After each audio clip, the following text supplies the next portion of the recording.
guys, welcome back to my channel. Welcome if you are new. My name is Heather. I'm a homeschooling mom of 3 kids, elementary, high school, and recent high school graduate. A couple of weeks ago, I actually posted on YouTube. I don't know if you know, but there is a whole post section and I often will post there. So if you're interested in following me, you can.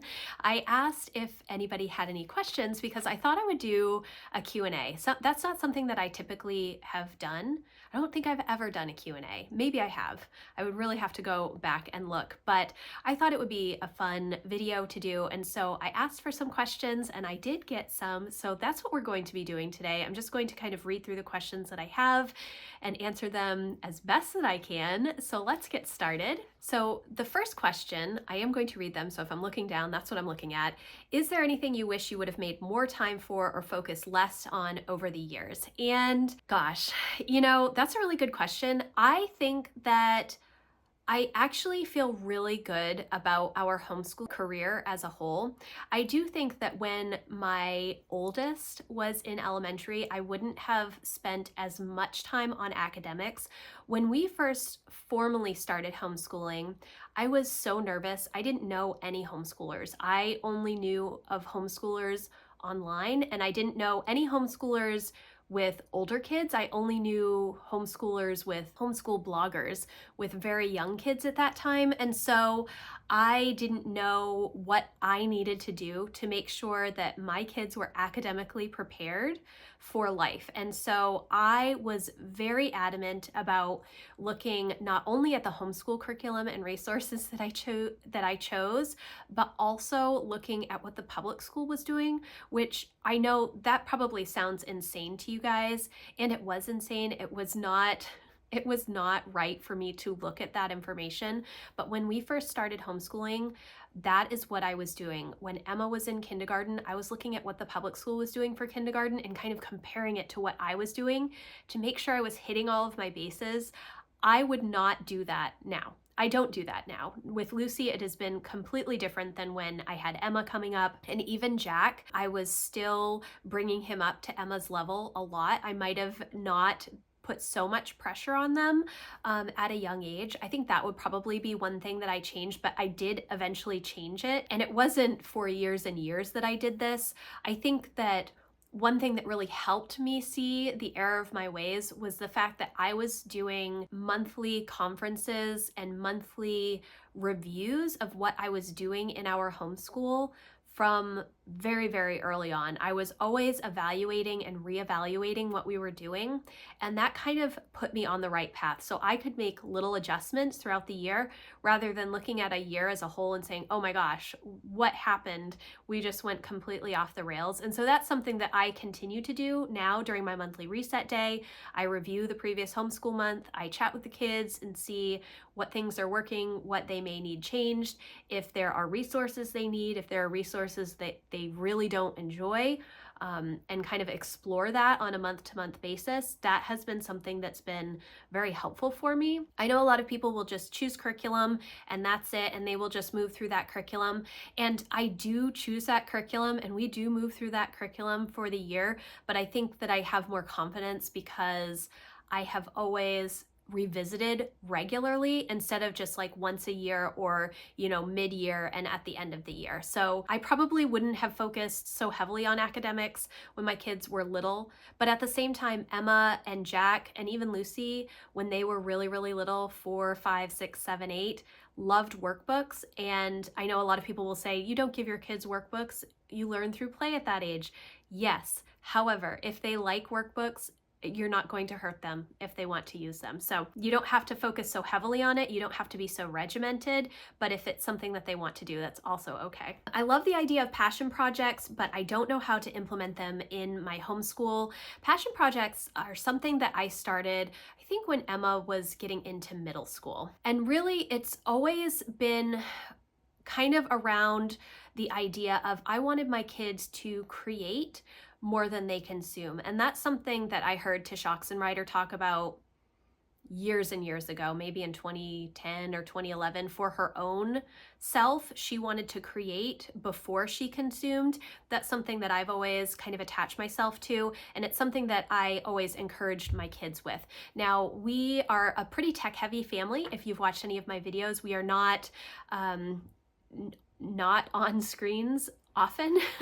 And that has its benefits and it has its challenges, but one of the things that I've always prioritized for my kids that want to be on screens is that they have to be doing something creative or productive and not just consuming. So when Jack was little, he wanted to work at Nintendo. He started saying that when he was 4 years old, and he was really interested in coding. And obviously loves video games, but we were not allowing him to just play video games all the time. Instead, he would create video games and then play the video games that he created through Scratch or through other programming. And that has kind of continued. He does a lot of creating. He does a lot of consuming now too as a high schooler, but he has spent a lot of time putting in the time to learn new skills and create things. And I think that that is very, very valuable. So to start implementing passion projects, you kind of just have to ask your kids what they're interested in and let them have time.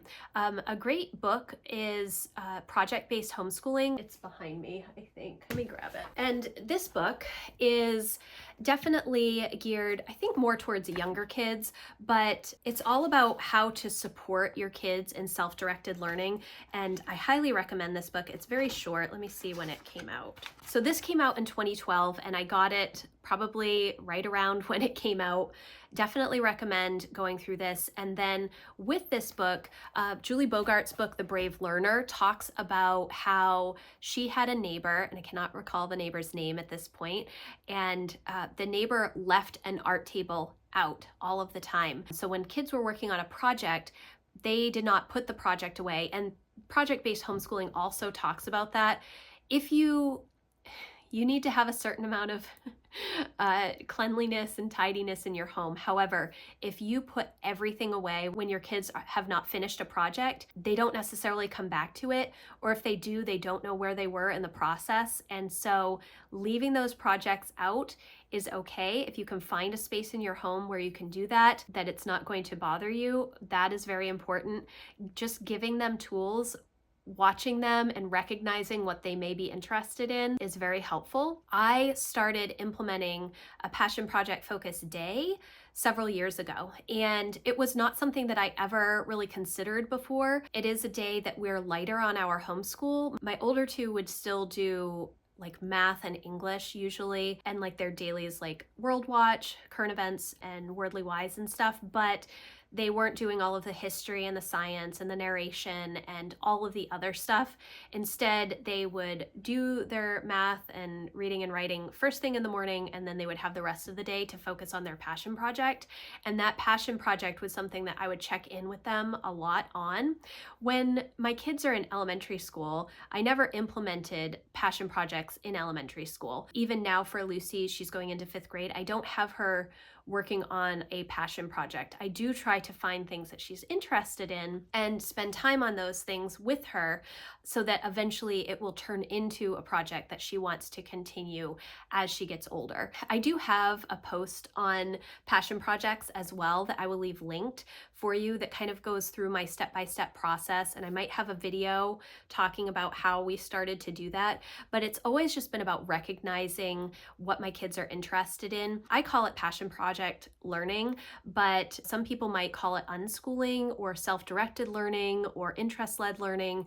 I mean, it can be a lot of different things. I think that the important part is just to have communication with your kids to find out what they're interested in and see how you can translate that into some sort of project-based learning. I think that it gives them ownership and buy-in to their education. Some of the things that we have used to find those interests are vision boards. We like to do vision boards in January as a family. We just get out the poster board and write a lot of things down, print out pictures, paste them to the poster board so that they have an idea, and it gives me a starting point to see, okay, well, the kids are interested in this, and so maybe we'll try and do this in the next year.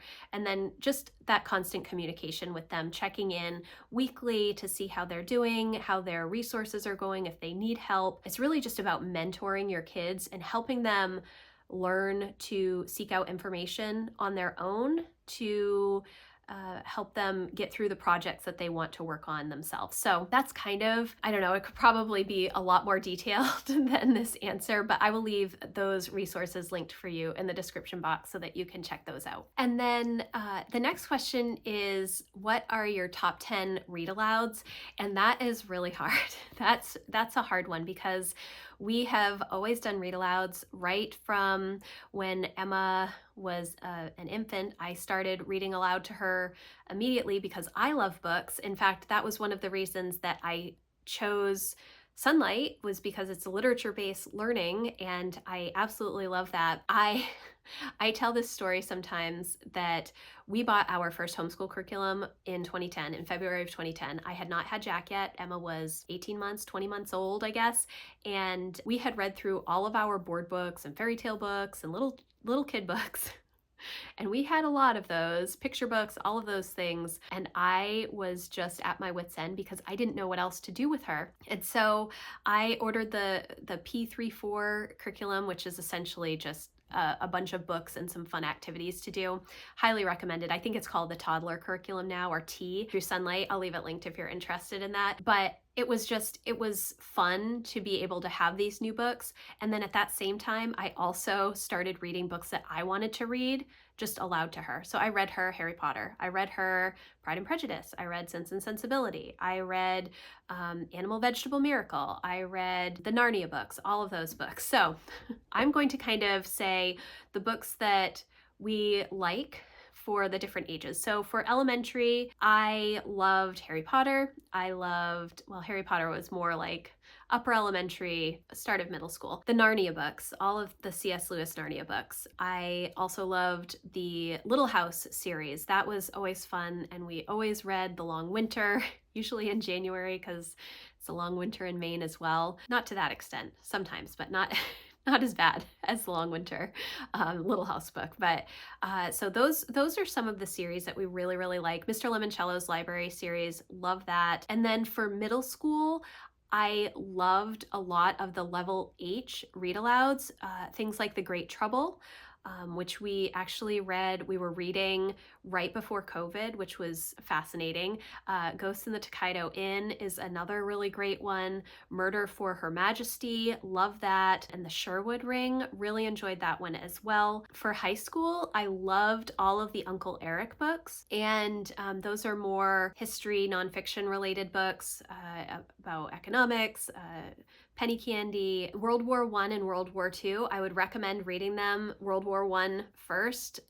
The way that we originally read them was World War II was in the old level 100 history, which we did for Emma years and years and years ago. And it seems so long now. And then when we got to level 300, we read World War I, which is the other Uncle Eric book, and it made everything in World War II make sense, so I would read them in order. Also love all of the Jane Austen books. Pretty much all of the history books in high school I've really enjoyed reading to the kids. So those are some of our favorites. It's definitely not a top 10, but I think that for homeschool related books, I have almost 1,000 homeschool books because I log them in the Library Thing app, and I scanned them all and logged them in a few years ago. And so I would struggle, I think, to figure out exactly which ones were my favorites. But that is a really good question. I should probably think about that more. But all of those books that I mentioned are definitely some of my favorites, and the kids really enjoyed them as well. The next question is, I would love to hear more about how you started implementing your goal setting, especially after homeschooling and kids. So for me, I have always loved goal setting, and it has been something that I've done for a very, very long time. After kids, it was definitely a little bit more challenging. I was still setting goals. I was not necessarily doing it in such a systematic way, the way that I am now. It's kind of been a learning process. Understanding the amount of time you have is really, really important. And one of the things that I highly recommend is doing a time inventory where you are keeping track of all of the things that you're doing in one particular week It's very tedious, it is challenging, it's not an easy task to get through, but it gives you so much information as to how you are spending your time. I find it so valuable. I did this before I had ever heard or read the book 168 Hours. I cannot remember the author right now. I will put a picture of the book up. I will look for it. And she goes through how to do a time inventory. This is something that I had done way before I heard about that book, but as I started to think about time and how much time I have and how I'm planning my days and doing things, that was very, very helpful for me. I started to look for books about time management and such. So I guess what I would say is first, understanding your time. That is really important because oftentimes when we set goals, we don't think about the time required to accomplish those goals or make progress in those goals.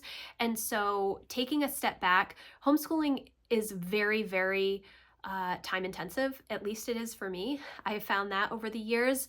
It is one of the categories of goals that I use, that I create goals in, because it does take so much time and I do feel like it is a goal for me personally. So understanding your time is really the first step. And then the ability to find time in your schedule, I would recommend time blocking. So once you've done your time inventory, you kind of go through your whole inventory and you see where you are doing certain tasks. If you see that you're bouncing back and forth between a bunch of different tasks, that you're having to switch your brain from one task to another, you're much less efficient when you do that. I think that it's when you're in focused work, if you get interrupted, it takes 22 minutes on average to get back into that focused work. And so understanding some of those limitations of our brains, understanding that multitasking is not a real thing. Our brains are only created to single task. And while we may say as moms we're great at multitasking because we're balancing a bunch of things, it's actually not as efficient for us. So creating blocks of time when you're working on specific tasks is helpful. And then I would say the power sheets has been really, really useful for me as far as figuring out how to find what is most important to me. And because, if you want to write goals, you can just write a bunch of things that you want to do, but understanding the why behind those goals and what it is you actually want to get out of those goals is really important. And sometimes we forget to do that part, and that makes it more challenging to actually complete the goals. I understand that as I'm setting up goals, because of the way I allocate my time, I'm not going to have as much time to do some things. I may not have the resources to do some things, financial resources, time resources, outside help resources. And that's just something that is in this stage of life for me personally. I know a lot of people are able to accomplish a lot and some don't have as much bandwidth, and that's really going to be on an individual basis. But the other thing that has been incredibly helpful for me is to keep my monthly reset day. And that's something that I started doing, I think back in 2016, 2017, 2018 is when I started to really implement that and focus on goal setting within my regular month. And so during my monthly reset day, I do vlog it every month or most months, and I've been doing that for years now. I will sit down, I will review the previous month. It's a time for me to set up my next month's calendar to see how much time we have on the schedule. If we have a bunch of appointments, I'm going to have to adjust how much I plan, both for homeschool and for goal setting, and just taking that time and understanding you need admin time. There's just no way to get around admin time, and it helps me remove a lot of decision fatigue and helps me, it gives me a chance. This is my thinking day. This is when I'm going to map out all of the things I want to do, being realistic about my time, all of that kind of stuff. So I do have a workshop in my membership community all about time inventories and creating a realistic ideal rhythm to work on all of the things that you want to focus on throughout a month. I would definitely recommend that. And if you have specific questions about goals in general, definitely let me know. But I think that understanding it's okay to take time for myself to take this monthly reset day. It's on a Thursday. It's not on the weekend. It's a day that I don't do homeschool. My kids do homeschool during that day. They're old enough and responsible enough to be able to do stuff. If you have little kids, when my kids were little, I would not take a full day. I would take half a day. They would be watching TV, PBS, a movie, just being feral, whatever it was. And I would just put headphones on. Obviously, I would still be watching them, but I would just work on my stuff that I needed to and get through it. It does not take an entire day to get through the stuff. Some months I do need to take an entire day, but that's just kind of how I've done it. You have to understand how much time you have, and you also have to understand that it's okay to put yourself on the calendar to take that time to do specific things. And it's very challenging. It is very challenging, and you just kind of have to make that decision and weigh what is most important. Are these things that I have written as goals supporting the lifestyle that I want? Are they taking me away from my family when I want to be with my family? Are they not allowing me to be away from my family, even though for this particular time I really need to be? You know, just understanding all of that. But it really does start with that time inventory. I think that is the biggest eye-opener. It was the biggest eye-opener for me when I originally did it. I think maybe back in 2013, 2014 was the first time I'd done it, and just understanding how much time I was spending on particular tasks, it helped me to plan out my weeks more efficiently. It helped me time block better so that I knew, okay, this is when we're homeschooling and I'm going to be all in on homeschooling. This is when I'm going to have goal focused work and I'm going to be all in on goal focused work. It's just making those decisions, planning for margin and interruptions, and then making the choice to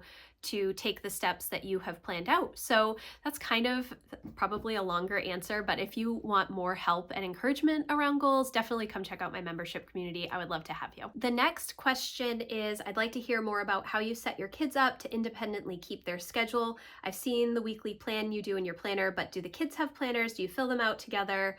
Something else? Thanks.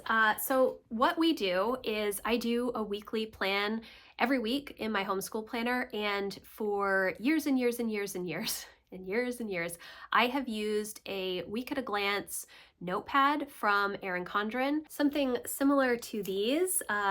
They've sometimes been like 2/3 of this page, and I don't even know if they sell these anymore. It looked more like just these boxes right here.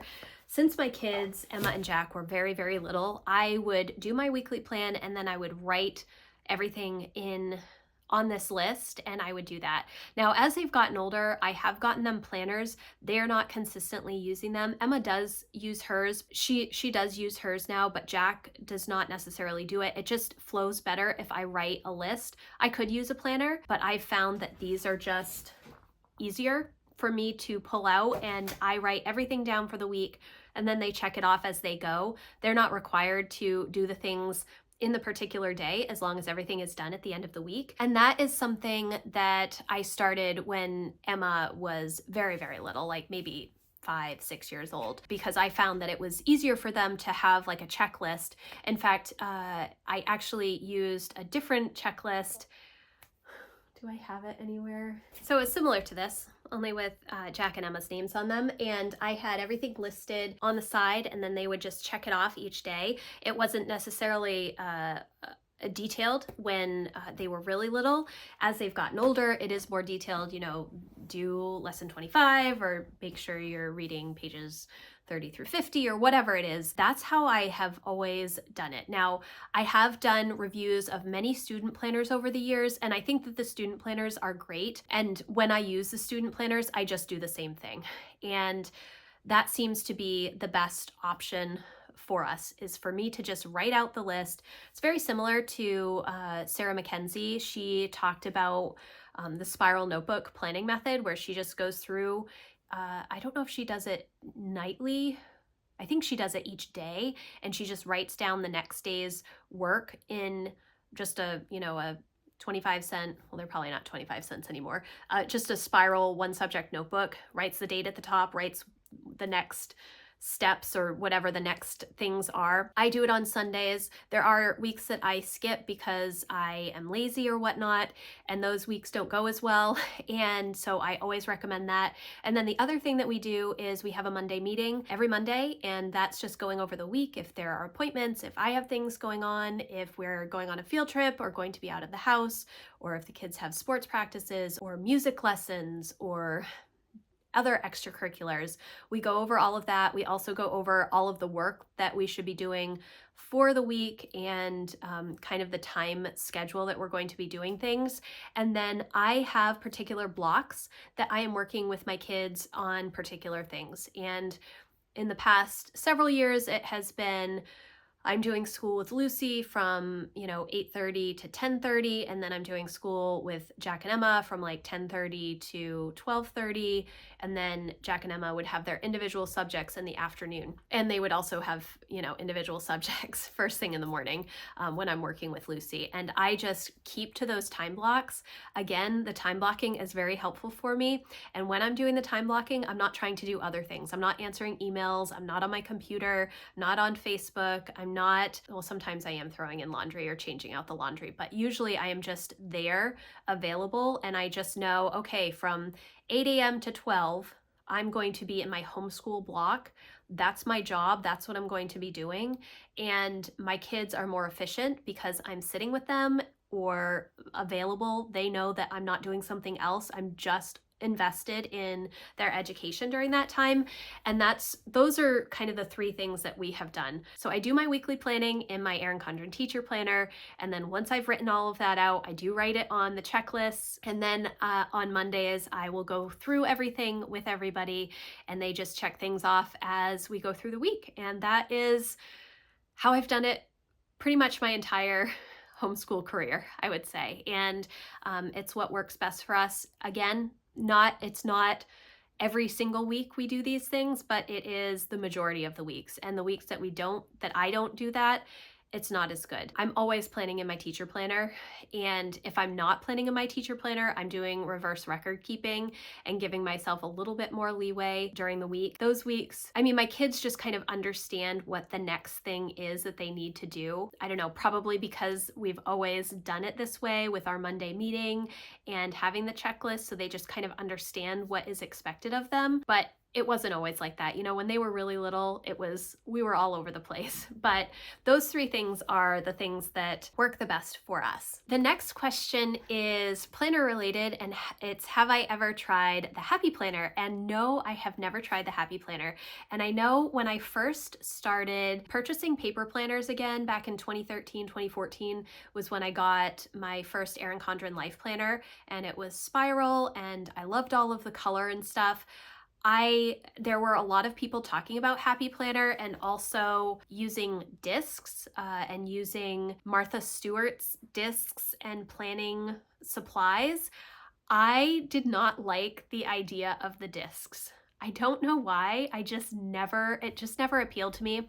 First of all, Happy Planner was not available in stores near me. It was like a Hobby Lobby thing, I think, and it wasn't in my Michaels or AC Moore stores, and so I just didn't see it, and I really like a coil, so I just didn't try it. And then over the years, I've seen a lot of people love disc-bound planning. It just doesn't appeal to me, and I don't know why. It might be the plastic discs. I know that you can spend money to upgrade to metal and all of this other stuff, but I haven't tried it. I know so many people love that system because it's so customizable. You can take things in and out as needed, but I am just more of everything in one book type of person. And so no, I have not tried Happy Planner, but I have actually seen them in stores now, and I would love to go through some of their inserts to see how they have different weekly setups and other things. So I might do that in the future, but no, I have not tried Happy Planner, nor have I been tempted to. It just seems like it's also, I know Erin Condren planners are expensive, but it seems like it's very expensive to buy all of the additional things to make the Happy Planner how you want it to be, rather than just one thing. It's also why I've never used the Plum paper planners, because there are too many options, and I I love options, but I don't want to have to make that many decisions for a planner. That's just a personal preference. I don't want to feel decision fatigue because of all of the options. So that is the answer to that question. And then the last question that I have is, what do I suggest for homeschooling for a 3-year-old? And I will say, kind of touching on some of my earlier points, it really is going to depend on your child.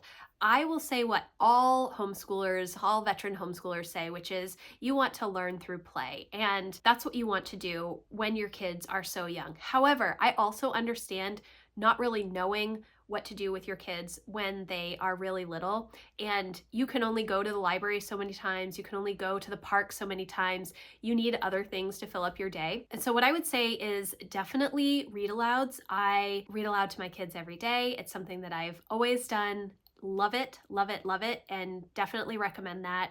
If you need book ideas, I would look at the literature-based resources like Sunlight or Build Your Library or Bookshark and look at those lists of books. Same thing with like Ambleside Online will list books, and I'm trying to think, maybe Oak Meadow might have some book lists as well. Look at those book lists and then check out books from the library. That's first and foremost.